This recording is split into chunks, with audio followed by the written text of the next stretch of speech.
শত বছর বয়সী হয়েও পড়তে পারেন, কোরআন লিখতে পারেন বাংলা ও ইংরেজিতে।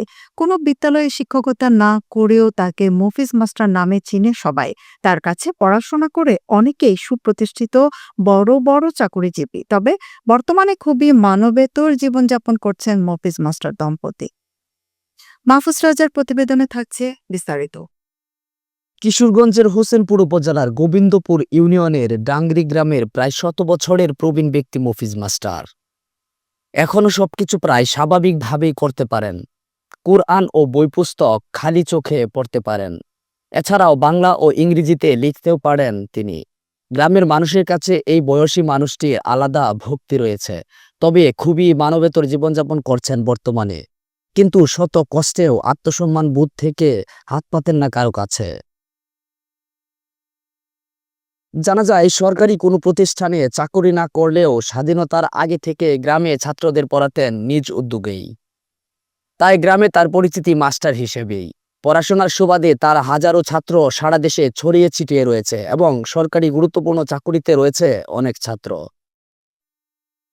সরেজমিনে স্থানীয়দের সাথে কথা বলে জানা যায়, মফিজ মাস্টারের ৩ মেয়ে ও ২ ছেলে রয়েছে।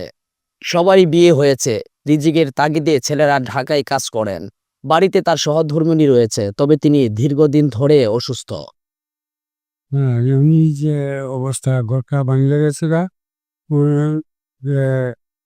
দুজনই অসুস্থ, ১০০ উপরে বয়স। ছেলের ঘর কাহে, ছেলেরা ঢাকা কাহে, এই ছেলেরা আসলে উনি অনেক কষ্ট হয়।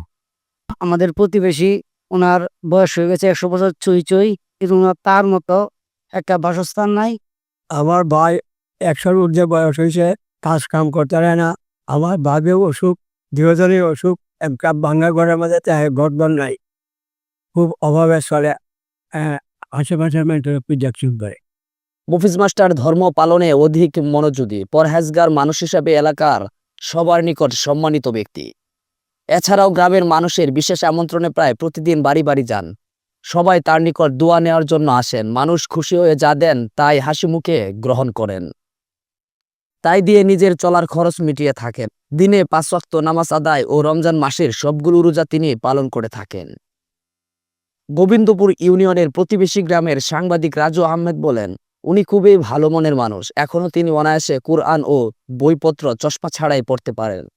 নিজ গ্রাম সহ আশপাশের গ্রামের সবাই ওনাকে শ্রদ্ধা ও সম্মান করে, কিন্তু উনি আর্থিকভাবে খুব অসচ্ছলতায় আছেন।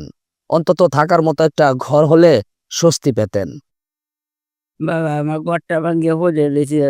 আমার নামটা ডাক্তারি না পুতের বড় তাহি ভাঙ্গে আনার পড়ে রয়েছে, আনার চেক করে দেখে যাবায়। বাবা হারলেও কত মার তৈরি। আমি অসুখ তো বাবা, আমি আটতারি না উঠতারি না, বললা বাবা। স্থানীয় ইউপি সদস্য আব্দুর রাশিদের সাথে কথা হলে তিনি জানান, বর্তমানে মফিজ মাস্টার বয়স্ক ভাতা পাচ্ছেন, কিন্তু তা দিয়ে স্বামী স্ত্রীর চিকিৎসা ও সংসার চালানো কষ্টকর। এলাকাবাসীর সহায়তায় কোনো মতে চলছে। মাহফুজ রাজা, মুভি বাংলা টেলিভিশন।